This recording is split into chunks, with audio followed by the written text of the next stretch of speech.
President Biden at one point talked about the importance of a free press. However, his press corps was extremely limited with questions in Vietnam during the only opportunity for Q&A on a multi-day international trip that the American people overwhelmingly worry he might be too old for a second term. What can be expected from this? Is it going to be a Q&A, simply a direct set of statements from President Biden? What can we expect? We expect a short statement off the top just about how the G20 went in India and how his meetings went here with the Communist Party in Vietnam. And then as many questions as he wants to take. He has been basically working all through the night, the equivalent of an all-nighter Eastern time. So he's probably pretty tired, pretty jet-lagged, but and it was in this moment he realized nepotism is the only reason he has a job. Fox News reporter Steve Doocy added to his highlight reel of gaffes this weekend as he went live on his propaganda network to seemingly reprimand the current president for not doing much, or as Fox News touted, hiding in a basement. Come on lads, we all know there's only one bunker boy, which has been proven. And new details reveal President Trump was briefly taken to the underground bunker below the White House on Friday night, according to an official in the White House. He was there for only about an hour as the White House went on lockdown while protesters rallied nearby. Now, we haven't been told if the First Lady or their teen son, Barron, were also taken to that bunker. But anyway, while reporting on Biden's alleged laziness, President Biden is arriving for the G20 summit in India just about an hour from now. China's Xi Jinping and Russia's Vladimir Putin are skipping that gathering. What do you expect or what do you want to see from President Biden on the world stage? There is a lot at stake right now, whether it's China, Taiwan, Russia, or Ukraine.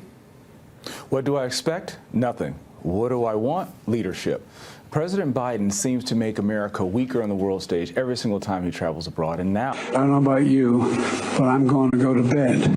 There were zero questions about anything going on back home. Zero. President Biden is here on the world stage representing the American people. Poll after poll after poll find that the American people overwhelmingly worry he might be too old for a second term. But it never came up. Arthel? Doocy contradicted himself by in fact admitting to the point that Biden has been working through the night, which yes, can become a little tiring. And if you look real close and get one of those dramatic zoom-ins, you can see the exact moment the light bulb goes off and the screaming begins in his ear from producers wanting nothing but disparagement. They gave me 5 people here. I'm just following my orders here.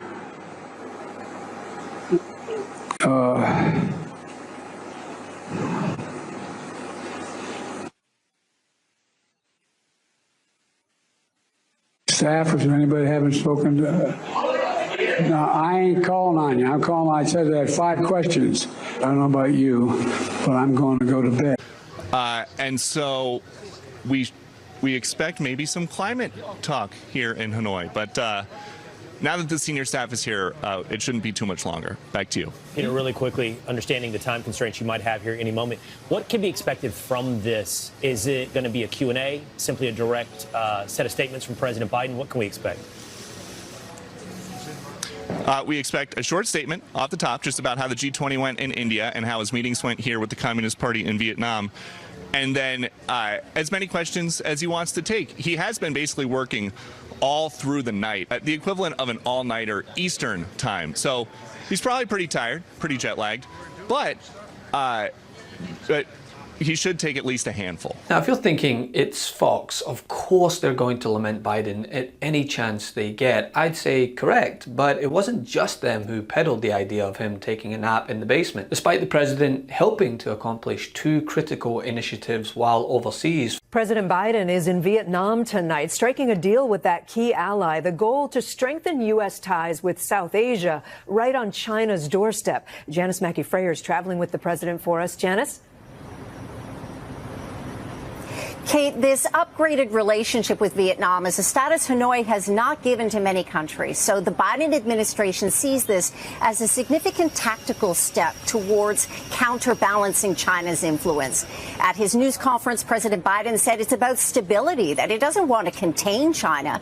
It's just about having a relationship that's on the up and up. First, ushering an infrastructure project meant to connect India, the Middle East, and Europe with high-speed railways, shipping lines, and energy pipelines. And second, 2nd, Biden joined other G20 countries to launch the Global Biofuels Alliance, which is meant to invest in more green energy and accelerate the push to net zero emissions. Despite that, here are how some mainstream media outlets across the political spectrum reported it. From the Daily Beast to Axios, the idea that Biden was taking a rest was presented like it was the next tan suit, while, as Doocy mentioned in his slip, he had been working through the night. But here's the takeaway, right? Should we swear blind allegiance to the president just because he's a Democrat? Hell no. You won't get me in front of the camera to do that. That's what the other side does, no matter how egregious the 91 indictments. Another thing, you know, Joe Biden comes out and he has the unmitigated gall to say that Donald Trump didn't build anything. And so what I did was I went in and started looking at all the things that Donald Trump did and built before he became president. And whether it's in the biggest, let me just finish, whether it's in the beginning of his career or right until he ran for president, you want to talk about what he built? He rebuilt the economy. You talk about 1 or 2% of African Americans, they got jobs more than they've ever had under any other president. Unemployment rate on the Hispanic unemployment rate is the lowest it has ever been, and that's under President Joe Biden. Hillary Clinton could be sworn into office while still being under investigation from the FBI, which would then put this country into a major constitutional crisis. This will be nothing other than a show indictment to cover their overtly political, never-ending persecution of any and all things Donald J. Trump. But hold him to account on things that are substantiated and merited, not taking a wee nap because he's worked through the day and night while overseas. Leave the fear-mongering to Fox, all right? We deal with facts here. There's this testimony now where one of your son's former business associates is claiming that you were on speakerphone a lot with them talking business. Is that what? Never talk business to anybody. And I knew you'd have a lousy question. Well, why is that a lousy question? Because it's not true. Hey, Midas Mighty, love this report? Continue the conversation by following us on Instagram @MeidasTouch to keep up with the most important news of the day. What are you waiting for? Follow us now.